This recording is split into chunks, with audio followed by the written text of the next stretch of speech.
دوستان سلام، به کانال پارادوکسیلین خوش اومدید. امروز میخوایم زندگی عاشقانه استاد شهریار رو به صورت یک نمایشنامه رادیویی تقدیمتون کنیم. فقط اول نمایشنامه من اینو خدمت شما عرض کنم، ما خودمون آذری هستیم و به زبان و لهجه خودمون افتخار میکنیم. و زبانمون به اندازه همه زبان‌ها و لهجه‌های تمام مناطق مختلف ایران زمین برامون عزیزه و برای تمام اون زبون‌ها هم احترام قائلیم. ته لهجه‌ای که به کاراکتر استاد شهریار اضافه شده در واقع امضای جغرافیایی استاده و به نوعی تقدیر از تمام زحماتی که استاد برای زبان آذری کشیده. اسم این ویدیو شهریار و ثریا. بالاخره بعد از چند دیدار با استاد از ایشان خواستم که ماجرای عاشق شدنش را تعریف کند. خوشبختانه در آن روز استاد سر حال و قبراق بود و ماجرای عشقی خودش را اینگونه تعریف کرد. استاد سیگار اشنوی ویژش را روشن کرد و اینگونه آغاز فرمود. من وقتی خانه‌ام را عوض کردم به طبقه دوم منزلی رفتم. خیلی زود متوجه شدم که این خانواده از وابستگان و فامیل‌های رضا شاه هستند. ولی من گرفتار کار خودم بودم و صبحها در دوره انترنی، مراحل عملی پزشکی و بعد از ظهرها به درس طلبگی، عربی، صرف و نحو، علوم غریبه مشغول بودم. صاحب خانه به من که میخواستم پزشک بشوم خیلی احترام میگذاشت و گاهی هم توسط دختر خانه برایم غذایی میفرستاد. این خانواده بسیار متجدد بودند. برخوردشان با من خیلی راحت بود. دخترشان هم از معدود دخترانی بود که به مدرسه میرفت. گاهی برای پرسیدن یک سوال درسی به اتاق من می آمد و مادرش هم دقایقی بعد برای ما چای می آورد. یعنی اهل بگیر و ببند مثل سایر اقشار جامعه نبودند. ارتباط من با این دختر که اسمش ثریا بود هر روز بیشتر می شد. احساس می کردم یک حس و علاقه درونی نسبت به او دارم.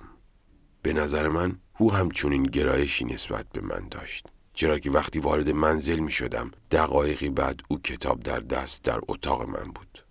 بالاخره من به او ابراز عشق کردم و او هم پذیرفت و قرار شد که در فرصت مناسبی با هم ازدواج بکنیم. من به ثریا چنان علاقه‌ای پیدا کرده بودم که حاضر بودم دوره انترنی و طلبگی را رها کنم و در منزل بمانم و با او حرف بزنم. این علاقه مقدس و پاک من هر روز نسبت به ثریا بیشتر می شد و روزگار بر وفق مراد ما می چرخید که ناگهان از طرف رضا شاه دستوری صادر و در زندگی من تبدیل به طوفان شد. البته طوفانی بود که مرا از دنیای خاکی جدا و به دنیای آسمانی پیوند زد. وقتی پرسیدم استاد این طوفان چه بود؟ فرمود رضا شاه دستور آزادی زنان را صادر کرد و از اعضای دربار و مسئولان دولتی خواست که در یک مهمانی رسمی با زنان خود شرکت کنند و باید زنانشان بدون حجاب باشند. گفتم استاد چه ربطی به شما داشت؟ شما که درباری نبودید. گفت من درباری نبودم ولی پسر عموی ثریا درباری بود. وقتی این دستور رضا شاه صادر شد پسر عموی ثریا را برای همراهی در آن مراسم انتخاب کرد. اعتراض ثریا و مادرش به جایی نرسید تا اینکه من پیغام تهدیدآمیزی برایش فرستادم و ساعتی بعد ماموران کلانتری به منزل ریختند و مرا به کلانتری بردند. برده شدن من به کلانتری احتمال خطر قهوه‌خوری را هم برایم داشت. آن روزها دو نوع قهوه‌خوری رایج بود. یکی قهوه‌خوری قجری و دیگری قهوه‌خوری کلانتری. گفتم استاد میشه بیشتر توضیح بدهید؟ استاد که غرق افکار خود بود و مرتب سیگار میکشید بدون آنکه جواب مرا بدهد ادامه داد قهوه خوری قجری این بود که در یک سینی برای طرف مورد نظر 4 فنجان قهوه می آوردند که فقط یکی از آنها مسموم بود. زنده ماندن و مردن فرد متهم شانسی بود. یعنی اگر فنجان مسموم را بر می داشت قطعاً می مرد و اگر به طور شانسی و اتفاقی یک فنجان قهوه بدون سم را از 4 فنجان مشابه بر می داشت دیگر کاری با او نداشتند. ولی قهوه کلانتری یک موضوع قطعی بود. یعنی یک فنجان قهوه مسموم به اجبار به خورد شما می دادند و شما می خوردید و ساعتی بعد می مردید و کلانتری صورت جلسه می کرد شما در کلانتری خودکشی کرده اید. این نوع قهوه یا قهوه مرگ برای کسانی بود که پا تو کفش سیاست می‌کردند یا با حکومتی‌ها در می‌افتادند. وضعیت من هم به تعبیری در افتادن با یکی از درباریان بود که خطر خوردن قهوه در کلانتری را تداعی می‌کرد. من در آن لحظات سنگین نه پدرم را در دسترس داشتم و نه دوست و آشنایی که به داد من برسد. ابتدا با خودم گفتم که باید منتظر این قهوه تلخ باشم و از شعر و عشق و زندگی و پزشکی خداحافظی بکنم. ولی ناگهان به یاد ملک الشعرای بهار افتادم. ملک الشعرای بهار هم در مجلس شورای ملی حضور داشت و هم روزنامه چاپ میکرد و هم از چهره‌های مقتدر سیاسی بود و هنوز تسلیم رضاشاه نشده بود. از طرفی به من هم خیلی علاقه داشت و قطعاً میتوانست به من کمک کند. مشکلی که در آن لحظه داشتم این بود که چگونه وضعیت خود را به ملک الشعرا اطلاع بدهم. در این فکر بودم که اتفاق ویژه‌ای که شبیه به معجزه بود افتاد. یعنی ثریا به دیدن من آمد. او خیلی نگران و ترسیده آمده بود. من از او خواستم که وضعیت مرا به ملک الشعرا بگوید. ثریا با لکنت زبان گفت چجوری؟ چه کار کنم؟ گفتم الان زندگی من در دست توست. اگر الان اقدام بکنی شاید نجات پیدا کنم. وگرنه فردا باید جنازه من از این کلانتری تحویل بگیری. ثریا گفت من شدیداً تحت نظر هستم. حتی مادرم هم از پسر عمو حمایت میکند. چطوری بروم؟ گفتم خودت میدانی. خودت برو. به خاله بگو برود. هر کاری میتوانی انجام بده. خیلی زود. ثریا حتی خداحافظی هم نکرد و به سرعت از کلانتری خارج شد. من در خوف عجیبی گیر کرده بودم. البته ترسم از مرگ نبود، چون اگر از مرگ میترسیدم به طرفداری از جمهوری رضاخان به بهارستان نمیرفتم. گفتم استاد مگر رضاشاه جمهوری خواه بود؟ این که همیشه شاه پشت اسمش میاد. شهریار باز هم نگاه عاقل در سفیهی به من انداخت و گفت نه شما بلکه اکثر جامعه ایرانی از همه جا بیخبرید. رضاخان میخواست حکومت جمهوری تشکیل بدهد. فشار تعدادی از نمایندگان مجلس و بخشی از روحانیت آن زمان او را وادار کردند که اعلام پادشاهی بکند. گفتم پس فرخی یزدی هم؟ استاد فرمود اینقدر وسط حرفم نپر. بذار حواسم جمع باشد. من در زیر زبانم گفتم چشم و استاد ادامه داد. آن شب در کلانتری هر لحظه در انتظار ورود فنجان قهوه بودم و هر صدای پایی می آمد با خود می گفتم این دفعه آمدند. لحظات به کندی می گذشت و خیلی دیر سحر شد. من نه توان نوشتن داشتم و نه تمرکز برای اندیشیدن. در یک خوف ناشناخته‌ای غرق شده بودم و فقط منتظر گذشت زمان بودم. نمیدانستم ثریا یا حتی خاله توانستند وضعیت مرا به ملک الشعرا بگویند یا نه. در آن لحظات پایان مشخصی نداشتم و بلا تکلیفی مرا زجر میداد. نزدیکی‌های ظهر نگهبان به طرف سلول من آمد و در را باز کرد و مرا به اتاق رئیس کلانتری بود. رئیس کلانتری نگاه سنگینی به من انداخت و پس از لحظه‌ای مکث که به اندازه گذر یک عمر بود گفت این دفعه شاعر بودنت به درد خورد. من منظور او را نفهمیدم. نگاهی به صورت خشنش انداختم و گفتم چطوری؟ گفت این نماینده مجلس کیه که شاعره؟ گفتم منظورتان استاد ملک الشعرای بهار است. گفت آره همان نماینده و روزنامه نگار و سیاستمدار همیشه مخالف اعلی حضرت. من وقتی نام ملک الشعرا را شنیدم فهمیدم که ثریا کارش را به درستی انجام داده است و ملک الشعرای بهار هم اقدام بهارانه‌ای کرده است. در فکر و رویای آزادی خود بودم که فریاد و نهیب رئیس کلانتری مرا از آن رویا خارج کرد که می گفت کجای شاعر مشنگ؟ مظلومانه گفتم بفرمایید. رئیس کلانتری با صدای آمرانه‌ای گفت از این لحظه به تو 48 ساعت فرصت میدم که از تهران خارج و به نیشابور بروی، وگرنه خودم دستگیرت میکنم و به حسابت میرسم. او لحظه‌ای مکث کرد و مجددا گفت میدونی که ما قهوه‌های اعلایی در کلانتری داریم. با احتیاط جواب دادم بله آقا. باز هم با همان لحن آمرانه گفت دیگه حق نداری به آن خانه و حتی آن محل بروی. پس از آن کمربند و بند کفش و کیف جیبی مرا پس داد و گفت خودت را به کلانتری نیشابور معرفی کن. بگو نامم بد میاد. گفتم چشم و خسته و خواب آلوده، ولی رها از مرگ بیمورد از کلانتری بیرون آمدم. نمیدانستم چه کار بکنم. ابتدا پاکت سیگاری خریدم و با شکم گرسنه شروع به کشیدن سیگار کردم. بعد به کافه همیشگی رفتم و مقداری غذا و نوشیدنی خوردم. در این فرصت نقشه میکشیدم که قبل از رفتن چگونه با ثریا دیداری بکنم و از او که جانم را نجات داده تشکر کنم. از یک طرف رئیس کلانتری تهدید کرده بود که حتی با آن محل نروم. از طرفی باید ثریا را میدیدم و قول و قرارهایم را با او میگذاشتم.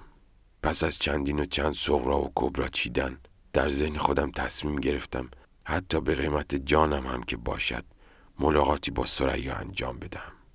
برای انجام این ملاقات خاله بهترین و مطمئن ترین مهره بود، ولی منزل او هم در کوچه معشوقه من بود و رفتن من به آنجا به قول حافظ دیوار سرشکنی دارد. در این فکر بودم که یک نفر را پیدا کنم که پیام را به ثریا یا حتی خاله برساند که چشمم به پینه دوز بغل کافه افتاد. او آدم فقیری بود و من گاهی او را به یک نوشیدنی مجانی دعوت می‌کردم و حتی برایش شعر می‌خواندم. به طرف او رفتم و سلام کردم. او وقتی متوجه حضور من شد گفت: محمد حسین تو زنده ای؟ ما فکر کردیم تو را هم قهوه خور کردن. با شنیدن این جمله فهمیدم که خبر دستگیری من همه جا پخش شده است. بدون آنکه جواب مستقلی به او بدهم گفتم: عمو من یک مشکل دارم. میخوام تو برام حلش کنی. گفت: سید من نمک خورده تو هستم. بگو چی کار کنم. من ازت خواهش میکنم به منزل خاله بری و بگی که به ثریا خبر بده که غروب بیاد ببینمش. من هم تا تو برگردی 2 نوشیدنی اعلی برات سفارش میکنم. پینه دوز در حالی که درفش و چکش پینه دوزیش را روی میز میگذاشت و پشت بند وارفته‌اش را باز میکرد، زیر لب یواشکی میگفت: پدر عاشقی بسوزد. پس از آن از پشت میز کارش بیرون آمد و قصد حرکت داشت که پرسیدم: آدرس خاله را بلدی؟ گفت: نه. من آدرس خاله را شفاهی به او دادم و او به سرعت از آنجا دور شد. هنوز نیم ساعت نگذشته بود که برگشت و با لحن فاتحانه گفت: خاله گفت میگم غروب بیاد به باغ بهجت آباد. من به جای 2 نوشیدنی پول 4 نوشیدنی رو به او دادم. پینه دوز نمیخواست قبول کنه، ولی اصرار کردم و او پذیرفت. تصمیم گرفتم در فرصتی که تا غروب دارم سری به ملک الشعرا و سایر دوستان بزنم. هنوز غروب نشده بود که به باغ بهجت آباد رسیدم. این بار به جای محل همیشگی کمی دورتر و با احتیاط در پشت درختان پرسه می زدم و چشمم به محل قرارمان بود. نمیدانم زمان به سرعت می گذشت یا به کندی. هرچی بود برایم بسیار آزاردهنده بود. هر لحظه که می گذشت فکر جدیدی به سرم هجوم می آورد. با خود می گفتم حتما پینه دوز به خاله خبر نداده است. بعد خودم جواب می دادم پینه دوز که نمی دانست قرار ما در باغ بهجت آباد است. حتما او به خاله خبر داده است. ممکن است که خاله نتوانسته به ثریا خبر بده. بعد خودم جواب می دادم که خاله مرا مثل بچهش دوست داشت و از عشق من و ثریا هم با خبر بود. پس حتما خاله خبر داده است. بعد با خود می گفتم حتما پسر عموی ثریا مانع از آمدن او شده است. و خودم جواب می دادم ثریا که در آن تنگ نتوانسته بود سراغ ملک الشعرا برود، پس آنقدر زرنگ است که این آخرین دیدار را برایم فراهم کند. و بعد دوباره می گفتم نکند خود ثریا نخواسته به این دیدار بیاید و آتش می گرفتم. این افکار تا صبح با من بود و لحظاتم با خوف و رجا جریان داشت، تا اینکه صبح رسید و فهمیدم ثریا دیگر نخواهد آمد. من هم با دلی شکسته و با لشکری اندوه و یأس به سمت نیشابور حرکت کردم. استاد لحظه‌ای توقف کرد. احساس کردم میخواهد جلوی اشکایش را بگیرد و مرتب پک به سیگار میزد. برای اینکه فضای موجود را بشکنم گفتم: ببخشید استاد، برای آن شب شعر خاصی نسرودید؟ استاد نگاه خشمگینانه‌ای به من کرد و گفت: از تو بعید این سوال رو بکنی. تو مگر شعر بهجت آباد خاطر هستی رو نخوندی؟ گفتم: استاد من این شعر را از حفظم. گفت: بخوان. من şuru kərdim. Ulduz sayarak gözləmişəm hər gecə yari. Geç gəlmədədir yar yine olmuş gecə yari. Gözlər asılı yox nə qaraltı, nə də bir səs. Batmış qulağım gör nə düşürməkdədir dari. Yatmış hamı bir Allah oyaqdı, daha bir mən. Məndən aşağı kimsə yox ondan da yuxarı. Qorxum budur yar gəlməyə birdən. وقتی به اینجا رسیدم صدای های های گریه شهریار بلند شد. من خواندن را متوقف کردم. استاد فرمود باغرم yarılar subhum açılmaz seni tari. و در ادامه گفت yarıldı والله. و باز مثل یک کودک معصوم با صدای حق حق شروع به گریه کرد. من وقتی این شعر را می‌خواندم گاهی به صورت استاد نگاه می‌کردم و حس می‌کردم که استاد با مرور این شعر با آن روزها و حسها برگشته و در آن لحظات عاشقانه سیر می‌کند. گفتم استاد این شعر را خیلی از خوانندگان باکو خواندند. گفت میدانم ولی الان که تو خواندی من حس بهتری نسبت به شعر پیدا کردم. گفتم استاد دلیلش این است که خود شما با آن لحظات پیوستید. من نظرم این بود که شهریار از آن فضای غمگین خارج شود و بحث را منحرف می‌کردم. به همین دلیل گفتم استاد افسوس که این شعر با این احساس به قول شما به فارسی برگردانده نمی‌شود. استاد سرش را بالا گرفت و مستقیم به چشمان من نگاه کرد و گفت اتفاقا من همین شعر را با همین احساس و حس و حال به فارسی هم نوشتم. من که نظرم رها کردن ذهن استاد از آن فضای غم‌آلود بود، ناخواسته دوباره استاد را وارد آن فضا کردم. استاد نگاه دیگری به من انداخت و گفت من این شعر را برای کسی نخواندم ولی امشب برای تو میخوانم. به طرف پستو رفت و با دقایقی تأخیر و طولانی به اتاق برگشت و این شعر را با صدای خودش خواند. خاطره بهجت آباد.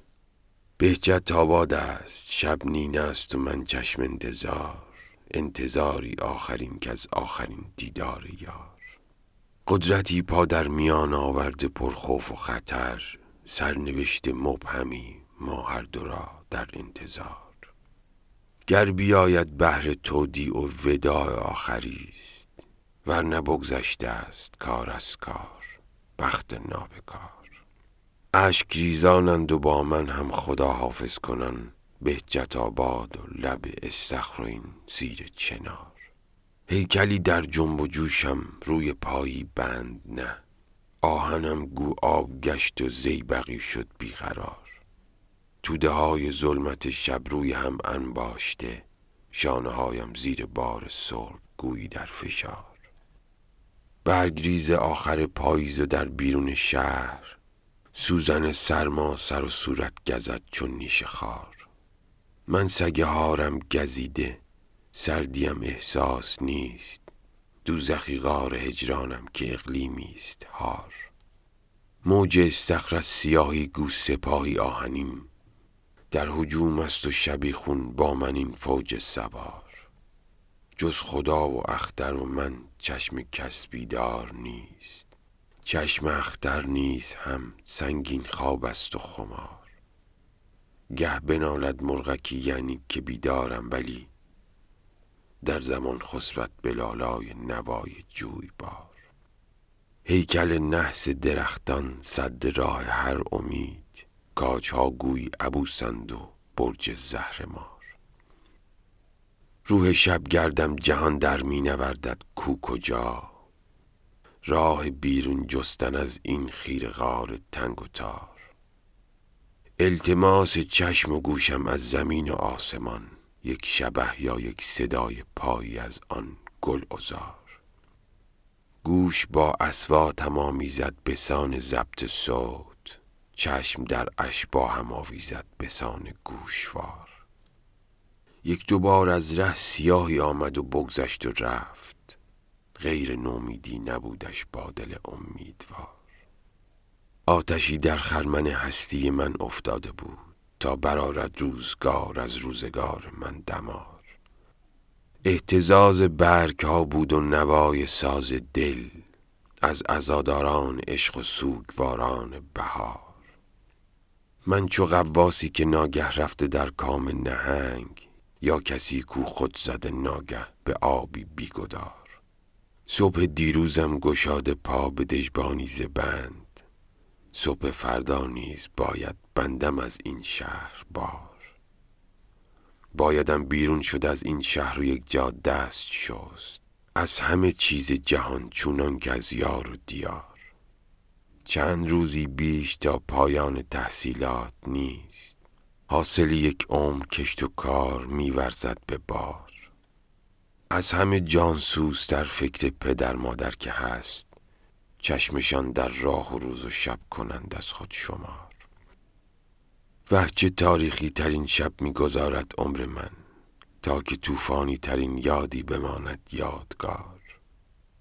تیر طوفانی که گر بر کوه ساران بگذرد، باز نگذارد به جز خاکستری از کوه سار. در پناه شب امید آخرین دیدار هست، پای دار ای صبح و ما را در پناه شب گذار. ای سحر امشب خدا را پرده از رخ وامگیر، وامگیر این آخرین امیدم از دیدار یار. کوکب صبحی گرفتم سازگار و سر به زیر، چون کنم با کوکب بختی چنین ناسازگار. غرقه غرقاب و دارم دست و پایی میزنم، بی فروغ از هر کران و نامید از هر کنار. گه به جانم آتش تحمیل و تسلیم و رضاست، گه به مغزم برق فکر انتقام و انتحار. داشت بر سر میزد از جوش و جنونم موج خون، سر به سوی آسمان شد ناگهم بی اختیار. ناگهان اغمایی و سیری و رویایی گشت، وا شدم چشم و ستون صبر دیدم استوار. گویی از دنیای دیگر گفته بودندم به گوش، شرط برد عاقبت را باخت باید این قمار. گر طمع داری حیات جاودانی سر بلند، چند روز خاکیان گو سر به زیر خاکسار. فرصت یک بار دیدن نیز با این دست باخت، طالعم این پاک باز بدقمار بدبیار. آسمان دیدار آخر نیست کرد از من دریغ، تا کند سوز و گدازم سکه‌ای کامل عیار. صبح با چشمی دریده گفت دیگر جیم شو، که از الف اینجا به گوش آویزه سازد چوب دار. نیشخند صبح بی انصاف گویی صاعقه است، آخرین امیدم از وی خرمنی شد تار و مار. خود به محراب شفق در سجده دیدم غرق خون، مقتدا با پیشوا و خرمن هستی نثار. سر فکندم پیش و رفتم رو به سوی سرنوشت، ورد آهم دم بدم ای روزگار ای روزگار. زی کمال الملک هم رفتم که شاید او کند، رخصت برگشت را فکری به حال این فکار. لیکن او را با دلی بشکسته تر دیدم که گفت، گل طبیبر بود باری سر نبودش پنبه زار. کم کمان عشق مجازم چون جنین شد بار دل، روح از آن یک چند چون آبستنانم در ویار. تا که عشقی آسمانی زاد از آن دل چون مسیح، که از دم روح القدس می داشتندش باردار. تاج عشق آری به خاکستر نشینان می دهند، تاج عشق آری به خاکستر نشینان می دهند. هر گدای عشق را حافظ نخواند شهریار. وقتی استاد این شعر را می‌خواند، احساس می‌کردم زمان را شکسته و در آن ایام سیر می‌کند. استاد مثل همیشه سیگار اشنه دیگری روشن کردند و این گونه ادامه دادند. من وقتی به نیشابور رسیدم، ابتدا دلم خوش بود که در کنار مزار عطار نیشابوری و خیام و خیلی از اهالی هنر آرام می‌گیرم و روزهای اول به همین صورت بود. پس از چند روز این کارها تکراری شد و ابهت و تأثیرش کم شد و درد تنهایی و شکست بر وجودم رخنه کرد. این ایام برای من چنان سخت شد که خدمت کمال الملک رفتم و این بار برخلاف دیدارهای قبلی از ایشان تقاضای کمک کردم که از مسئولین امر درخواست کنند که مرا به تهران برگردانند، کمال‌الملک با یک جواب منطقی به من فهماند که خودش تبعیدی است و اختیاری ندارد. از آن لحظه به بعد زندگی در نیشابور برای من تلخ‌تر شد و این شهر معتبر با همه داشته‌هایش برایم حکم زندان نای را داشت. تلخی روزگار من هر روز بیشتر می‌شد و مراجعت‌های مکرر و مداوم به کلانتری هم از همه بدترش کرد. من عشق گم شده‌ام در تهران بود و دلم برای باغ بهجت‌آباد پرپر می‌زد. تنها حاصل این تبعید تلخ و زجرآور فرصت فراوانی بود که داشتم و به تکامل اندیشه‌ام می‌پرداختم. هرچند این کار به قیمت از دست دادن فرصت جوانیم بود. من در این اندیشه‌ها حتی خودم را متقاعد کردم که دیگر نیاز عشق مجازی به ثریا هم ندارم و تنها آرزویم رسیدن به دنیای ماورایی بود که در ذهنم برای خودم ساخته بودم. بالاخره در تهران فعل و انفعالات حکومتی پیش آمد و رضا شاه به جزیره موریز تبعید شد و من هم بدون اجازه کلانتری به تهران برگشتم. اولین قبلگاه هم بهجت‌آباد و کافی مخصوص آنجا بود. خیلی چیزها عوض شده بود. حتی باید بگویم که تهران عوض شده بود. نگاهی به محل پینه دوز انداختم و از اون نشانه ای نبود. صاحب کافه را در نگاه اول نشناختم. همان گونه که او هم مرا نشناخت. بعد از دقایقی سر صحبت را باز کردم. وقتی صاحب کافه مرا شناخت، مرا به گرمی در آغوش کشید و قطره اشکی از چشمانش سرازیر شد. من از نوع مهربانی او متوجه شدم که اتفاقی برای ثریا افتاده است. هرچه در این مورد سوال کردم، اظهار بی اطلاعی کرد. از دوستان قدیم هم کسی را پیدا نکردم که از او در مورد ثریا سوال بکنم. تصمیم گرفتم در آن اطراف خانه‌ای اجاره کنم و اتاقی در طبقه دوم بنای کهنه که پر از مستاجر بود اجاره کردم. بعد از ظهر به طرف دروازه‌غار رفتم. آنجا هم جولانگاه جوانان شده بود و تعداد کمی از دوستان قدیمی مانده بودند. با این اوضاع تنها پناهگاه من همان کافه بهجت‌آباد بود. یک روز در کافه مشغول خوردن نوشیدنی بودم که دختر بچه‌ای وارد و مستقیم به طرف من آمد و پس از یک سلام دلنشین گفت: مامان با شما کار دارد. من دستی بر سر آن دختر کشیدم و گفتم: دختر جان، اشتباه گرفتی. دختر لحظه‌ای از کافه بیرون رفت و دوباره برگشت و گفت: آقای، مامانم با شما کار دارد. من از کافه بیرون آمدم و خانمی چادری را دیدم که کنار دیوار ایستاده بود و صورتش معلوم نبود. آن خانم با همان چهره پنهان گفت: سلام. با شنیدن این صدا زانوانم لرزید، سرم گیج رفت، تعادل خود را از دست دادم. این صدا صدای ثریا بود. انگار باغ بهجت‌آباد گلوله‌ای شد و بر سر من خورد. خودم را به کنار دیوار کشیدم و دستم را حائل کردم که به زمین نیفتم. ثریا بخشی از چهره‌اش را باز کرد. خودش بود، با همه زیبایی و نجابتش، اما کمی پیر شده بود و چهره‌ای زرد داشت. من برای گفتن به ثریا به اندازه 7 سال که نه، به اندازه تمام عمرم حرف داشتم، ولی در آن لحظه زبانم بند آمده بود. میخواستم بگویم چرا آن شب به محل قرار نیامدی. میخواستم بگویم که در این 7 سال روزی 70 بار میمردم و زنده میشدم. میخواستم خیلی چیزها بگویم، ولی زبانم قدرت چرخیدن در دهان خشکم را نداشت.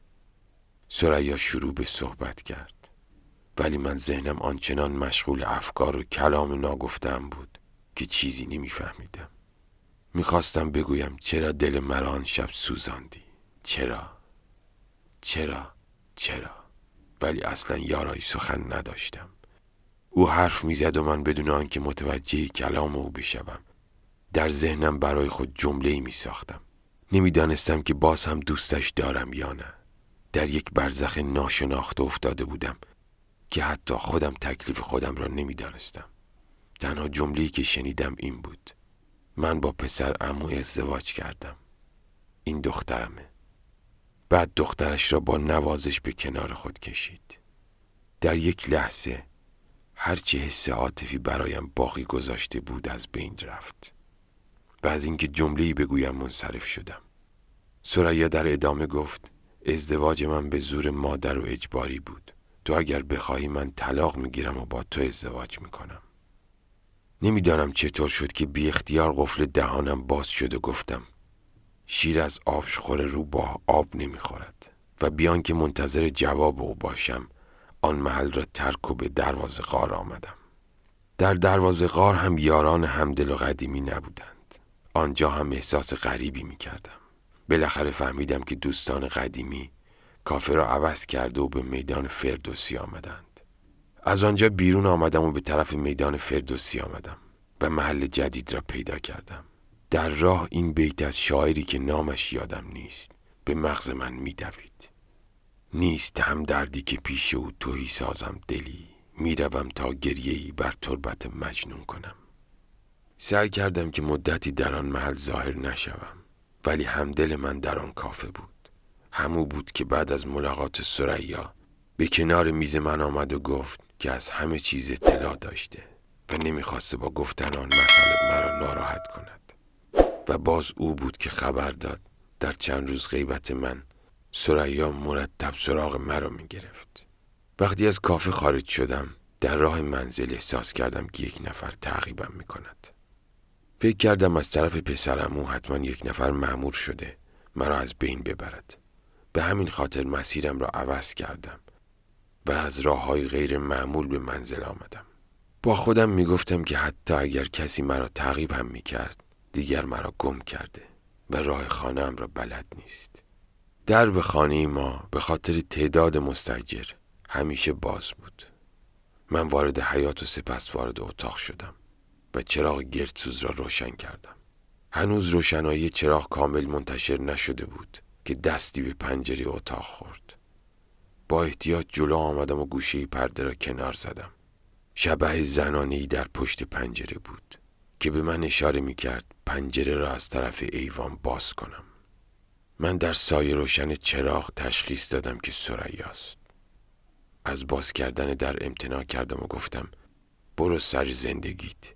او جمله دیگری گفت که نفهمیدم، ولی در ادامه گفت من دیگر عشق زمینی نسبت به تو ندارم. من از عشق تو یک عشق الهی گرفتم و نمیخواهم آن را از دست بدم. و لحظه‌ای بعد صدای مردی را شنیدم که میگفت زن بیا بریم خانه، دختر ما منتظر است. دست او را گرفت و با خود برد. آن شب تا صبح نخوابیدم. کابوس‌های وحشتناک، خیال‌های جور و واجور، اندیشه‌های خام و پخت مغزم را پر کرده بود. خوابم نمی برد. ناگهان به یاد اولین دیدار بعد از تبعیدم با ثریا افتادم که برای خود جمله‌های سوالی درست می‌کردم و چرا می‌کردم که ناگهان طبع شعرم گل انداخت و مداد را برداشتم و این غزل را ساختم. آمدی جانم به قربانت، ولی حالا چرا؟ بی وفا، حالا که من افتادم از پا چرا؟ نوش دارویی و بعد از مرگ سهراب آمدی، سنگ دل این زودتر میخواستی، حالا چرا؟ و به یاد 7 سال جوانی از دست رفته در نیشابور هم این بیت را نوشتم. نازنینا ما به ناز تو جوانی داده ایم، دیگر اکنون با جوانان ناز کن، با ما چرا؟ و برای جواب این جمله که گفت حاضرم طلاق بگیرم و با تو ازدواج کنم این بیت را نوشتم. عمر ما را مهلت امروز و فردای تو نیست. و مصرع دومش را به انتظار در باغ بهجت آباد پیوند زدم. من که یک امروز مهمان تو هم، فردا چرا؟ و پس از لحظه ای مکث استاد گفت شاید او حریف راه من در مراحل بعدی نمی شد و نوشتم شهریارا بی حبیب خود نمی کردی سفر، این سفر راه قیامت می روی تنها چرا؟ من فردای آن روز به سر کار که در ثبت و اسناد بود و دلیل استخدام من خط خوشم بود نرفتم. حوصله بیرون رفتن را هم نداشتم. آن روزها مثل الان یخچال و این امکانات نبود. من هم لقمه نان بیاتی از ته سفره پیدا کردم و خوردم. نزدیکی‌های ظهر بود که این بار در به اتاق زده شد. در رو باز کردم. مردی از من اجازه خواست داخل شود و قبل از آن که من جواب بدهم وارد شد. مشکل من نامرتب بودن اتاق بود که فوراً لحاف و تشک را جمع کردم و جایی برای نشستن این مهمان ناخوانده درست کردم. او خودش را معرفی کرد. فهمیدم که شوهر ثریا است. من او را فقط دورا دور دیده بودم. وقتی به منزل ثریا می آمد تبختر و غرور خاصی داشت، ولی احساس کردم با رفتن رضا شاه یال و کوپال او هم ریخته است. او ملتمسانه صحبت می کرد. می گفت منظورش از به زندان انداختن من کشتن من نبود. فقط می خواست من از ثریا دور باشم تا او بتواند با او ازدواج کند. نگاهی به صورتش انداختم. این همان شخصی بود که 7 سال در به دری و تبعید من به نیشابور را رقم زد. اولین حسی که به من دست داد حس انتقام بود. شاید هم قصدی برای حرکت کردم، ولی یک حس درونی به من می گفت که تو 7 سال در به دری کشیدی و به این مقام روحی رسیدی. حالا میخوای آن را فدای انتقام بکنی. با خود گفتم تو شهریاری، تو رسالت دیگری داری که نباید عفو را رها کنی و به انتقام بیاندیشی. در عفو لذتی است که در انتقام نیست. اینها را گفتم و نگاهی به صورتش انداختم. احساس کردم شرم از صورتش میبارد. گفتم گذشته را فراموش کن، من تو را بخشیدم. نگاهی از استیصال به صورتم انداخت و گفت من مردانگی و نجابت تو را دیدم. من از ملاقات‌های ثریا با شما اطلاع داشتم. حتی به این هم فکر کردم که ثریا را طلاق بدهم که زن تو شود. ولی تو گفتی شیر از آبشخور روباه آب نمیخورد. تو گفتی که دیگر نیازی دنیوی به ثریا نداری. حالا میخواهم با من به منزل ما بیایی و ثریا را نصیحت بکنی که به فکر من و بچه‌ام باشد. تو میتوانی مشکل من را حل بکنی. و علاقه‌اش را از زندگی و حتی بچه‌اش بریده و مدتی است که انگیزه‌ای برای زندگی ندارد. وقتی این حرفا را شنیدم اول با خودم گفتم که این آقا چقدر پر رو تشریف دارد که هم عشق مرا از من دزدیده و هم میخواد مرا واسطه آشتی با همسرش بکند. بعد لحظه‌ای فکر کردم.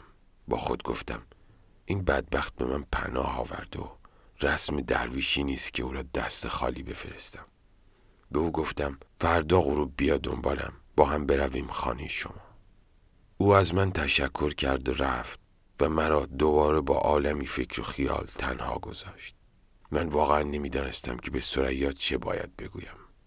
درست است که من از عشق مجازی او به عشق حقیقی رسیده بودم، ولی قرار نیست که او هم مثل من باشد. او باید به اندازه وسعت خیالش بیاندیشد و عمل بکند. همین که بتواند فرزندش را درست تربیت کند شاید اوج عرفانش باشد. هر کس سالک راهی است که باورهایش برای او باز می‌کند. من برای آنکه جملات تاثیرگذاری به ثریا بگویم خیلی فکر کردم. حتی تصمیم گرفتم از خودم چهره بدی به او معرفی کنم که دست از من بردارد و به فکر زندگیش باشد. بالاخره غروب شد و شوهر ثریا آمد و با هم به منزل او رفتیم. من در یک برخورد معمولی صلاح در این دیدم که آخرین شعرم را برای او بخوانم. آمدی جانم به قربانت ولی حالا چرا؟ بی وفا حالا که من افتادم از پا چرا؟ نوش دارویی و بعد از مرگ سهراب آمدی. سنگ دل این زودتر میخواستی، حالا چرا؟ عمر ما را مهلت امروز و فردای تو نیست. من که یک امروز مهمان توام، فردا چرا؟ نازنینا ما به ناز تو جوانی داده ایم. دیگر اکنون با جوانان ناز کن، با ما چرا؟ وه که با این عمرهای کوته بی اعتبار این همه غافل شدن از چون منی شیدا چرا؟ شور فرهادم به پرسش سر به زیر افکنده بود. ای لب شیرین جواب تلخ سر بالا چرا؟ ای شب هجران که یک دم در تو چشم من نخفت. اینقدر با بخت خواب آلود من لالا چرا؟ آسمان چون جمع مشتاقان پریشان می کند. در شگفتم من نمی پاشد زهم دنیا چرا؟ در خزان هجر گل ای بلبل طبع حزین خاموشی شرط وفاداری بود، غوغا چرا؟ شهریارا بی حبیب خود نمی کردی سفر، این سفر راه قیامت می روی، تنها چرا؟ وقتی این شعر را خواندم احساس کردم که همه مشکلات من تمام شد. آن شب شامی را که ثریا پخته بود و الحق خوشمزه بود خوردیم و من به منزل خود برگشتم. بعد از آن روز چند بار هم شوهر ثریا به دنبال من آمد و به منزلش رفتیم و تخت نرد بازی کردیم. من برای فرار از این لحظه ها منزل خود را عوض کردم، ولی شوهر ثریا آنجا را پیدا کرد و دنبال من آمد و به منزل او رفتیم. ثریا مریض شده بود و دکتر درمان هم چاره سازش نبود. او هر روز ضعیف و ضعیفتر و زردتر می شد. من مدتی از او بی خبر بودم تا اینکه یک روز صاحب کافه بهجت آباد خبر مرگ او را به من داد.